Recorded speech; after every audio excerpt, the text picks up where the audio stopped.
That is a new paradigm. That is part of the political realignment, is that Republicans no longer, when they get in power, will give their own people the benefit of the doubt. And so 78% of Republicans are angry at the level of waste, fraud, and abuse in the government that's run by Republicans.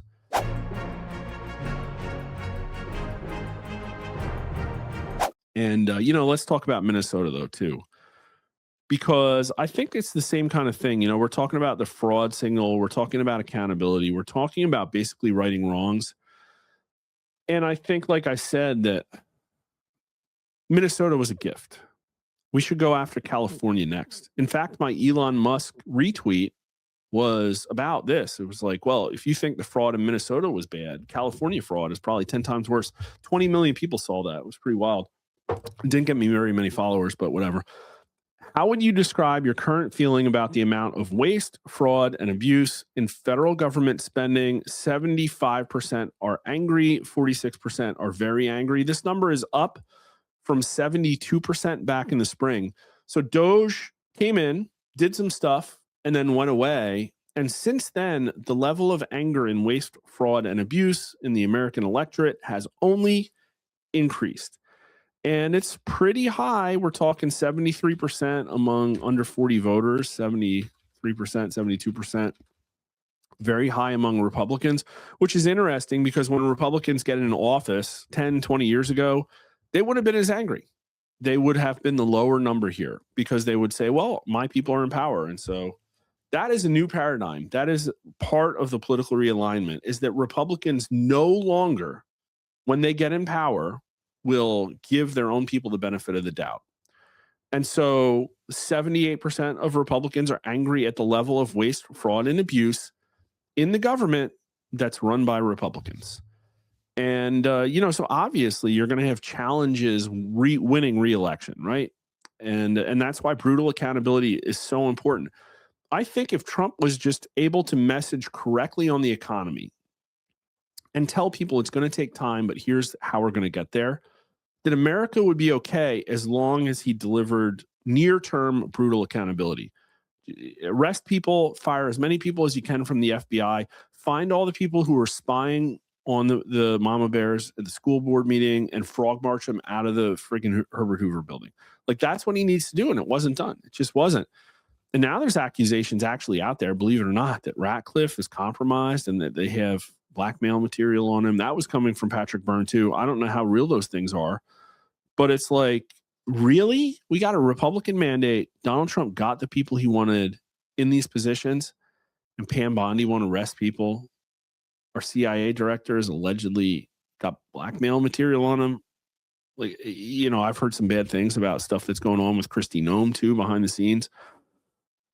It's not a good look. People aren't following it too closely. 61% say closely, only 30% say very closely. And it's actually older voters who are following it more closely. And, I guess Fox is covering it. 70% of Republicans, but also a decent 51% of Democrats. How likely is it that the amount of fraud in Minnesota involving federally funded programs is more than $1 billion? And everybody says likely. 61 to 13, but 26% say not sure. I probably should have put 10 million in. Like, that's probably more closer to the bogey. But here's the important one. Agree or disagree with this statement. The fraud reported in Minnesota so far is just the tip of a very large iceberg of fraud involving federally funded programs nationwide. And 65%, that's independents. And 61% of America agrees with that. Only 26% do not. Only 12% strongly disagree. And 2/3 of under 40 voters on average agree with that statement. That's the highest age bracket. Republicans overwhelmingly agree with this. 76%, 3/4 of Republicans, but also 45% of Democrats. And so there's a lot of Democrats that are looking like at this and saying it's not a good look. And, I think that this is like carte blanche here to go nuts. This number is just as much as the number of people who supported mass deportations, who supported a physical wall, who said that the Fedsurrection happened in January 6th, who thinks that the Department of Justice was a banana republic, politically weaponized against opponents, like all of this stuff. This is the burn it down signal. Burn it down. Replace it with an ethical system. And this is why, again, I just spoke to 120 Republicans yesterday at a breakfast. And it was kind of sad. Like, it was there was a lot of older people there. It was preceded by a guy who spent 5 minutes before my speech. And if you've seen me at my like most fire spitting, I was even worse than that. And he got up and he spoke for 5 minutes about the Constitution. And he handed out pocket constitutions. And he says the Constitution's worked for 250 years. It's the right thing. Every conversation you have about conservatism needs to start with the Constitution. It's our guiding light. It's how we're going to fix all this stuff. We just have to get back to the Constitution. And, I kind of think that the Constitution's great, but it's for a principled society. It's for people who follow the rules, because the Constitution is rules. And so if our society can't follow rules, like, what are we even doing? Like, obviously we need to get back to a society that can follow rules, and then the Constitution will be great. But why is the Constitution a suicide pact? Why are we allowed to take $600 billion annually of taxpayer-funded money that is stealing the future of my children? Why is that allowed to subsist because of some document, some words? I've really come completely 180 on this. And maybe I'll be a constitutionalist again next year. I don't know. But with how bad like it all is, I think it's valid to look at it. This is, and I'm not, again, I don't know how much of this is me and how much of this is just me like mirroring what I see in the younger generation, but this is how a lot of the influencers talk. And it's a right left thing. Like, a lot of the non-Trump deranged left-leaning influencers actually want to see brutal accountability. They want the Epstein files. They want people arrested. They don't want people protesting ICE. They don't want this stuff. And they scratch their head and wonder why Trump hasn't fulfilled his promise for retribution. That's the thing about America. It's like, you look at your First Amendment right, and it's not just that you're allowed to protest, right? The very last line is that citizens need to be able to seek redress for their grievances.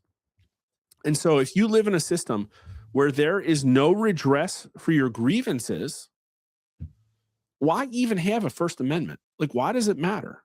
If nobody's going to listen to you, if there's no chance ever that your elected leaders are going to be held criminally accountable for malfeasance, are we just supposed to accept 10, 15, 20% of generational theft of our treasury? Is that what we're supposed to accept? Are we supposed to accept funding literally every continent on Earth? Literally every continent. Our money goes to every continent. Is that what I'm passing on to my children? That's not an ethical system. And so why should we have the ethics of adhering to a set of rules that don't work anymore? Like, I just don't get it. And I don't even, like, this is why I have such a hard time with this political realignment. And this is why, quite frankly, the conservatives are going to get steamrolled in the future if they can't get smart on this. Because this whole paleocon, constitutionalist, free market capitalist stuff, the system is too corrupt. It doesn't have the integrity necessary to maintain the high trust society that we all need in order to live like this. And I don't see a Republican plan. And the first step down the Republican plan is to arrest all these people, is to okay, let's talk about root cause and corrective action. And I think this is important. Donald Trump was elected to be the leader of America. You have to know the problems with America and fix those problems if you want to be great. And I think Trump wants to be great. I think he has the capability of being great. What is the root cause of the situation that we are in with all of this fraud? Well, there's no consequences. That's it. There are no consequences for bad actions. Corrective action, consequences. It's literally that simple. And if the system is incapable of providing the consequences, what's better? Kick the can, were to rip the Band-Aid off. And I would posit rip the Band-Aid off. And what do I mean by that? Well, think like an accelerationist. And I think what would happen in the Department of Justice now is they would say, well, we have somebody we really need to arrest. We really need to make sure John Brennan goes to jail. And they would say, a jury in D.C. will never convict John Brennan. It's just not going to happen. And so they'll say, let's try him in Florida. And maybe they try him in Florida. Maybe it takes a long time. Maybe they get a conviction. The left is going to say, well, Florida is just right wingers. And look, they're politically prosecuting our people. And we never did that. And they're just evil MAGA people. And they have to go try this person in Florida in order to find him guilty. When if you tried him in D.C. and, you got all the evidence out there, you charged him with everything he did. This isn't like trying to, take down a mobster with tax evasion, like charge him with everything he did, get all the evidence out there, and he gets acquitted. And then what do people see? Well, now here's a evil scumbag who broke a lot of laws and he's skating because the judicial system in Washington, D.C. doesn't work. You're showing people that no, the system doesn't work. And I think that that's ethical. You're telling them the truth. You're saying, no, your elected leaders aren't accountable. And we're not seeing that. And again, like maybe that's crossing a bridge. Maybe that's a Rubicon that we shouldn't cross. But I kind of feel like we're on the cusp of that. And what we're hearing right now is that it's sitting on Pam Bondi's desk. But we'll see. I mean, again, I've heard that there are grand juries. I heard that there are investigations happening. We now have another assistant attorney general. Like, I don't know. But I think America is going to get fed up with this. I think it will be a bad thing when a Republican mandate can't deliver. It can't even acknowledge. Like, that's the problem. They don't have to deliver on all of it. They just have to acknowledge it.